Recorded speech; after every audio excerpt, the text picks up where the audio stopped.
So today's lesson is either or. This is the second correlative conjunction that we are learning. So ఇక్కడ మనం either or, what the meaning of either or ఇక్కడ చూడండి రాశాను.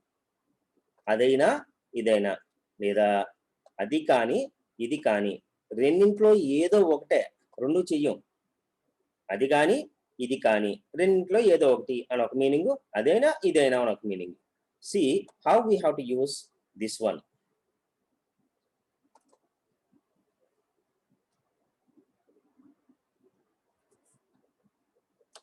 See, either or, అదైనా ఇదైనా.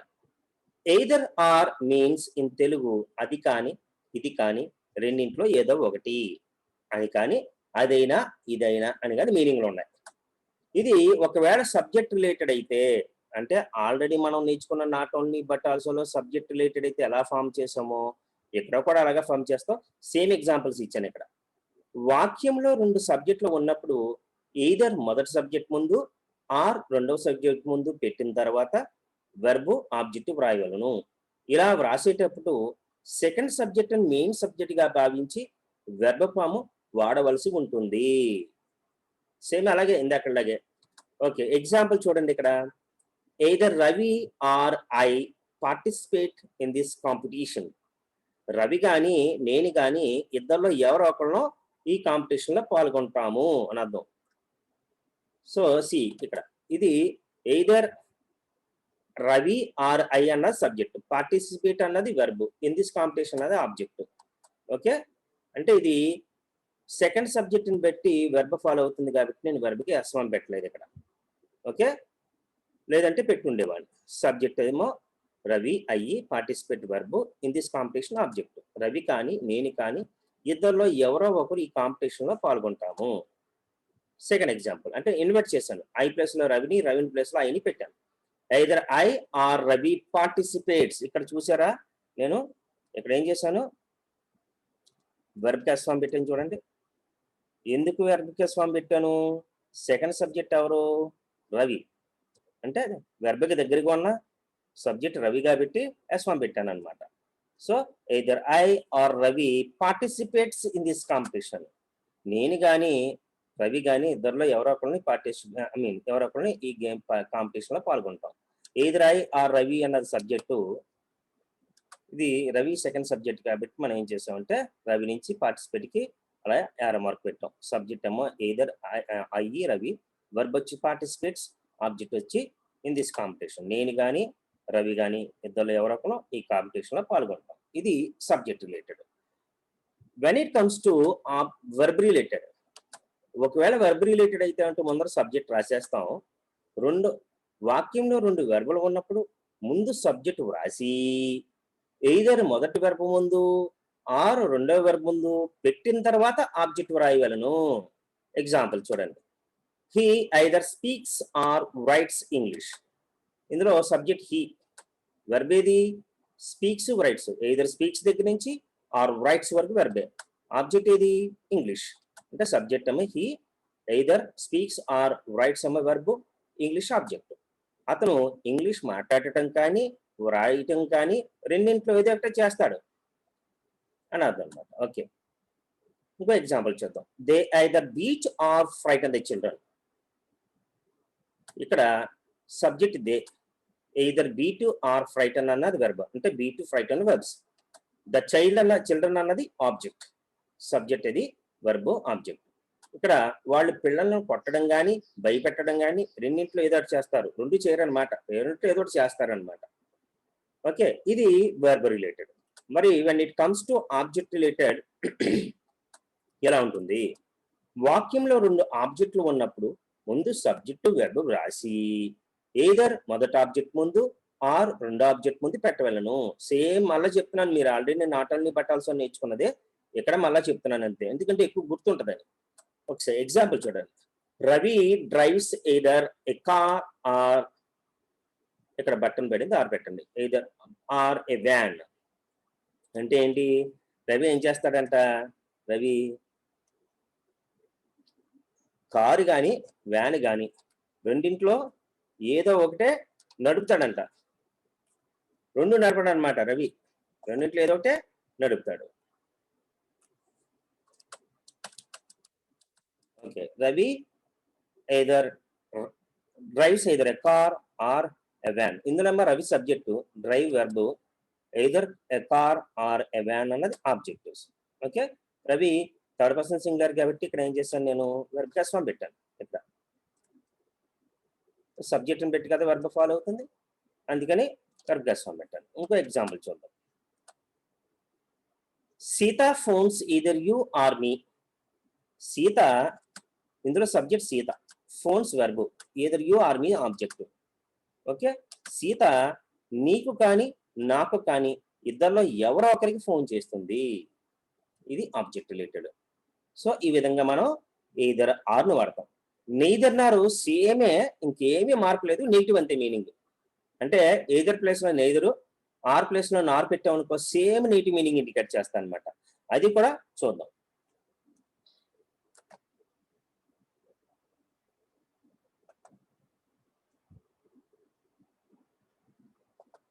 Same meaning అండి, ఇంకేమీ తేడా లేదు. మళ్ళీ అంత నోట్స్ ఎక్స్ప్లెయిన్ చేసుకోక్కర్లేదు. మనం శుభ్రంగా మనం ఏం చేస్తాం, ఇక్కడ చూడండి, నెయిదర్ నార్ అది కాదు ఇది కాదు, రెండింటిలో ఏది కాదు, రెండింటిలో ఏ ఒకటి కాదు అని అర్థం అనమాట. అంటే ఎయిదర్ ఆర్ అంటే మీనింగ్ అది కానీ ఇది కానీ రెండింటిలో ఏదో ఒకటి అన్నాం. నెయిదర్ నార్ అంటే అది కాదు ఇది కాదు, రెండింటిలో ఏ ఒకటి కాదు, అంటే ఏమి చేయమన్నమాట, నెగిటివ్ అనమాట. ఎయిదర్ ఆర్కి quite opposite neither nor. So మనం ఈ నెయిదర్ నార్ మనం పెట్టుకుని డో నాట్ డస్ నాట్ లేకలుగా ఎయిదర్ ఆర్ లో మనం నెయిదర్ నార్ వాడచ్చు అనమాట. ఎగ్జాంపుల్ చూడండి, నెయిదర్ నార్ అది కాదు ఇది కాదు, రెండింటిలో ఏ ఒకటి కాదు. నేను స్పేస్ ఎక్కువ ఆక్యుపై చేస్తుందని అది కాదు ఇది కాదు అని అన్నాను, కానీ యాక్చువల్గా అది కాదు ఇది కాదు, రెండింటిలో ఏ ఒకటి కాదు అని అర్థం అనమాట. Neither Nar means in Telugu అది కాదు ఇది కాదు, రెండింటిలో ఏ ఒకటి కాదు అని అర్థం. ఒకవేళ సబ్జెక్ట్ రిలేటెడ్ అయితే సేమ్ అని ఇందాక చెప్పినట్టే, వాక్యంలో రెండు సబ్జెక్టులు ఉన్నప్పుడు నెయిదర్ ఏమో మొదటి సబ్జెక్ట్ ముందు, నారేమో రెండవ సబ్జెక్ట్ ముందు పెట్టిన తర్వాత వెర్బ్ ఆబ్జెక్ట్ రాయవలను. ఇలా వ్రాసేటప్పుడు కూడా సెకండ్ సబ్జెక్ట్ మెయిన్ సబ్జెక్ట్ గా తీసుకుని వెర్బ్ ఫాలో అవుతుంది. ఇది ఎయిదర్ ఆర్ కి ఆపోజిట్. నెయిదర్ నార్ అన్నది ఎయిదర్ ఆర్ కి ఆపోజిట్ అనమాట. ఎగ్జాంపుల్ చూడండి, same example, neither Ravi Nar I participate in this competition. ఇందులో సబ్జెక్ట్ ఏది, నైదర్ రవి నార్ ఐ అన్నది, వెర్బ్ ఏది పార్టిసిపేట్, ఆబ్జెక్ట్ ఏది ఇన్ దిస్ కాంపిటీషన్. ఓకే, ఇది సెకండ్ సబ్జెక్ట్ ని పెట్టి మనకి వెర్బ్ ఫాలో అవుతుంది కాబట్టి ఐ అన్నది సెకండ్ సబ్జెక్టు, సో పార్టిసిపేట్ అన్నది వెర్బ్ కాబట్టి వెర్బ్ కి S1 పెట్టలేదు. దీనికి మీనింగ్ ఏంటి, రవి కానీ నేను కానీ ఇద్దరిలో ఏ ఒక్కరూ ఈ కాంపిటీషన్ లో పాల్గొము. రవి పాల్గొడు నేను పాల్గొను అని అర్థం అనమాట. ఇంకా ఎగ్జాంపుల్ చూద్దాం. అంటే ఎగ్జాంపుల్ అంటే ఇన్వర్ట్ చేశాను, ఐ ప్లేస్ లో రవిని, రవి ప్లేస్ లో ఐని పెట్టాను. neither I nor Ravi participates in this competition. ఇక్కడ చూడండి, సబ్జెక్ట్ ఏది, neither I nor Ravi, verb participates in this competition object. ఎందుకు వెర్బ్ కి S1 పెట్టాను, వెర్బ్ కి దగ్గరికి ఉన్నది వెర్బ్, సబ్జెక్ట్ ఏది రవి. వెర్బ్ దగ్గర నుంచి వెనక్కి వెళుతుంటే ఫస్ట్ తగిలింది సబ్జెక్ట్ ఎవరు, రవి కాబట్టి అది ఫస్ట్ సెకండ్ సబ్జెక్ట్ అవుతుంది కాబట్టి సెకండ్ సబ్జెక్ట్ ని బట్టి వెర్బ్ పెట్టాలి కాబట్టి S1 పెట్టాలి. ఇందులో సబ్జెక్ట్ ఏమో neither I nor Ravi, verb participate, object వచ్చేసి ఇన్ దిస్ కాంపిటీషన్. నేను కానీ రవి కానీ ఇద్దరిలో ఏ ఒక్కరు ఈ కాంపిటీషన్ లో పాల్గొనము అంటే either Ravi or I don't participate in this, ఎదురుకి ఆర్ కి డో నాట్ అని పెట్టడానికి బదులుగా నెయిదర్ నార్ వాడేస్తాం అనమాట.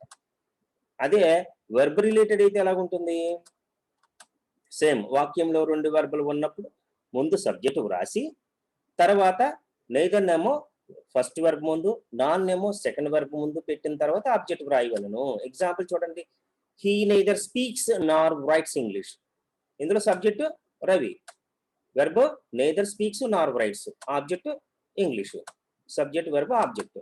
అతను ఇంగ్లీష్ మాట్లాడటం కానీ వ్రాయటం కానీ రెండింటిలో ఏ ఒకటి చెయ్యడు. అంటే ఏంటి అర్థం, అతను ఇంగ్లీష్ మాట్లాడడు వ్రాయడు అని అర్థం అనమాట. మనం సింపుల్ గా అలా కూడా చెప్పుకోవచ్చు. They neither beat nor frighten the children. అంటే ఏంటి, ఇందులో subject they, neither beat nor frighten verb, the children object. So subject verb object. వాళ్ళు పిల్లలను కొట్టడం భయపెట్టడం అని అర్థం అనమాట. అంటే వాళ్ళు పిల్లలను కొట్టడం కానీ భయపెట్టడం కానీ రెండింటిలో ఏది చేయరు అని అర్థం. ఒకవేళ ఆబ్జెక్ట్ రిలేటెడ్ అయితే ఎలా ఉంటుంది, ఆబ్జెక్ట్ రిలేటెడ్ వాక్యంలో రెండు ఆబ్జెక్టులు ఉన్నప్పుడు ముందు సబ్జెక్టు వెర్బ్ రాసి నెయిదర్ నేమో మొదటి ఆబ్జెక్ట్ ముందు నార్ నేమో రెండో ఆబ్జెక్ట్ ముందు పెట్టవలను. ఎగ్జాంపుల్ చూడండి, Ravi drives neither a car nor a van. ఇక్కడ బర్త్ ప్లేస్ లో ఆర్ పెట్టండి. రవి ఏం చేస్తాడట? కారు నడపడట, అలాగనేసి వ్యాన్ కూడా నడపడట. ఇక్కడ నార్ పెట్టాలి. Ravi drives neither a car nor a van. రెండంట్లో ఏది నడపడనమాట రవి. ఇప్పుడు ఇందులో subject Ravi, drives verb, neither a car nor a van అన్నది object. So Ravi third person singular కాబట్టి మనం ఇక్కడ ఏం చేస్తాం, వెర్బ్కి S1 పెట్టాం. ఓకే, అదే నెక్స్ట్ చూడండి, రవి కారు కానీ వ్యాన్ కానీ నడపడు. రవి కారు నడపడు, వ్యాన్ నడపడు అని అర్థం అనమాట. Sita phones neither you nor me అంటే ఏంటి? సీత సబ్జెక్టు, ఫోన్స్ అన్నది వర్బ్. ఎందుకు ఫోన్ కి S1 పెట్టండి? సీత షీతో సమానం కాబట్టి third person singular. Neither you nor me అన్నది object, subject verb object. Sita నీకు కానీ నాకు కానీ ఫోన్ చేయదు. సీత నీకు ఫోన్ చేయదు, నాకు ఫోన్ చేయదు అని అర్థం అనమాట. ఇది ఆబ్జెక్ట్ రిలేటెడ్. అదే బోత్ అండ్ అయితే అలా ఉంటుంది. ఇదేమో నెయిదర్ నారు నేర్చుకున్నారు, ఎయిదర్ ఆర్ నేర్చుకున్నారు. బోత్ అని కూడా చూద్దాం. బోత్ అండ్ ఎలా ఉంటుంది?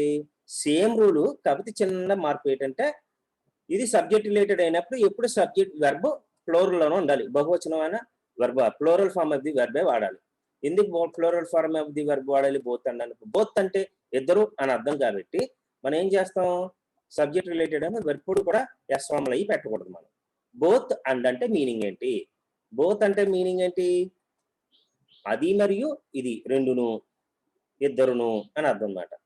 రెండును, ఇద్దరును, అది మరియు ఇది.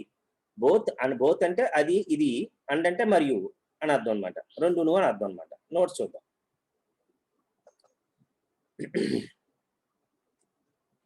సి బోత్ అండ్ అది మరియు ఇది రెండును అని అర్థం అనమాట.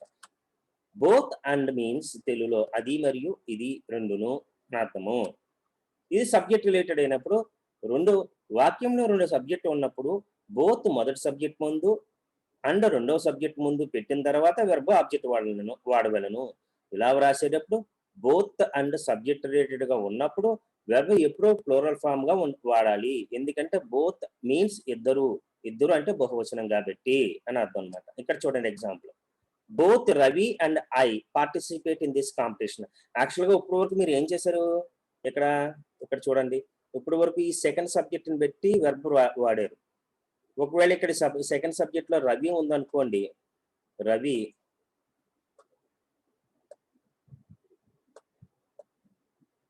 రవి ఉందనుకోండి, మీరు ఏం చేస్తారు? ఇక్కడ వెర్బ్ కి S1 పెట్టారు, పార్టిసిపేట్స్ అని. కానీ బోత్ అంటే ఇద్దరు అని అర్థం కాబట్టి, అంటే రవి మరియు ఐ అని అర్థం కాబట్టి ఒకవేళ సెకండ్ సబ్జెక్ట్ లో రవి అని వచ్చినప్పటికీ కూడా మనం S1 పెట్టకూడదు దీనికి.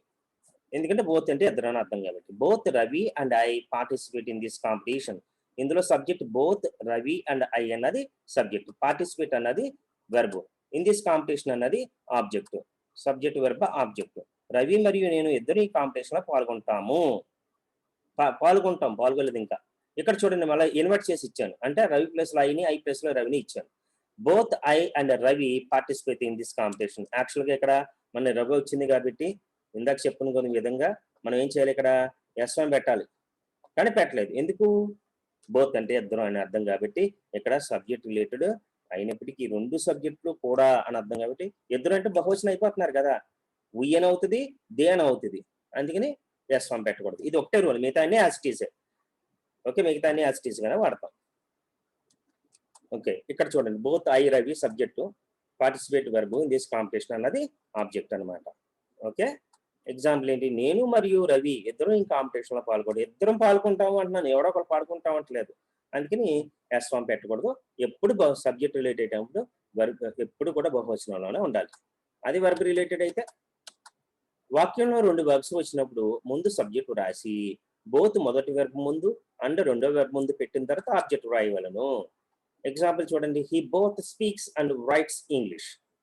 ఇందులో subject he, both speaks and writes ఏమో verb, English object, subject verb object. అతను ఇంగ్లీష్ మాట్లాడతాడు మరియు వ్రాస్తాడు, రెండుని చేస్తాడు అని అర్థం అనమాట. They both beat and frighten the children. అంటే ఏంటి? వాళ్ళు పిల్లల్ని కొడతారు మరియు భయపెడతారు, రెండు చేస్తారనమాట. ఇందులో they subject both beat and ఫ్రైటన్ అన్నది వర్బ్. వెర్బ్కి అస్వాంలో ఎందుకు పెట్టలేదు? సబ్జెక్ట్ దే కాబట్టి, బహువచనం కాబట్టి. Subject verb object. వాళ్ళు పిల్లల్ని కొడతారు మరియు భయపెడతారు, రెండును చేస్తారు అని అర్థం. అదే ఆబ్జెక్ట్ రిలేటెడ్ అయితే ఎలా ఉంటుంది? ఆబ్జెక్ట్ రిలేటెడ్ అయితే వాక్యంలో రెండు ఆబ్జెక్టులు ఉన్నప్పుడు ముందు సబ్జెక్ట్ రాసి తర్వాత వెర్బ్ రాసి అప్పుడు బోత్ని మొదటి ఆబ్జెక్ట్ ముందు అండని రెండో ఆబ్జెక్ట్ ముందు పెట్టి వ్రాయవలను. ఎగ్జాంపుల్ చూడండి, Ravi drives both A car and van. ఇక్కడ అండ్ పెట్టాలి. Both A car and A van.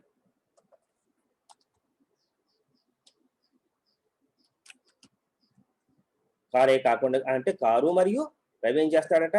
Car మరియు వ్యాను రెండును తోలుతాడంట, రెండు నడుపుతాడనమాట. రవి కారు మరియు వ్యాన్ రెండును నడుపుతాడు. Sita phones both you and me. ఇక్కడ సీత ఏం చేస్తుంది? సబ్జెక్ట్ అవుతుంది. ఫోన్ వెర్బ్ అవుతుంది. Both you and me object అవుతుంది.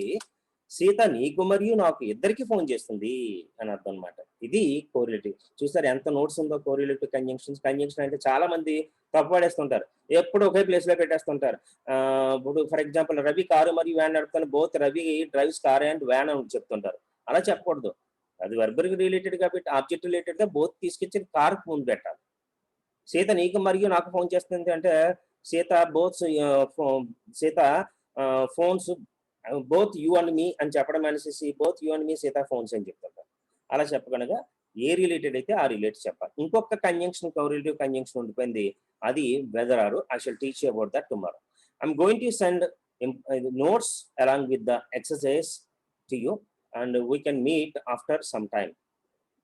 ఫస్ట్ మీరు ఏం చేస్తారంటే ఈ ఫస్ట్ ఎయిదర్ ఆర్ ఆన్సర్ చేయండి. ఎయిదర్ ఆర్ 12 సెంటెన్సెస్ ఎన్ని ఇచ్చాను నేను, ఆ 12 సెంటెన్సెస్ ఆన్సర్ చేసేసి టైం ఉంటే నాకు తమ్ము పెట్టండి, ఈ రోజు చూద్దాం, లేదంటే రేపు ఆన్సర్స్ చూద్దాం. అన్నీ కూడా నేను మీకు ఇప్పుడు నోట్స్తో పాటు ఎక్సర్సైజ్ కూడా పంపిస్తాను. నిన్నటిది ఆన్సర్ కూడా పంపిస్తాను, కీ కూడా పంపిస్తాను. వాటిని జాగ్రత్తగా నోట్బుక్లో ఎక్కించుకొని ఎక్కడ గ్యాప్ లేకుండా మాత్రం ఉంచుకోండి నోట్స్. మరలా ఎంత నోట్స్ మనకు కావాలంటే దొరకదు. So it's very very important కాబట్టి don't forget to complete the notes first. Okay, with this I'm stopping. I shall meet you with answers later. Goodbye, students.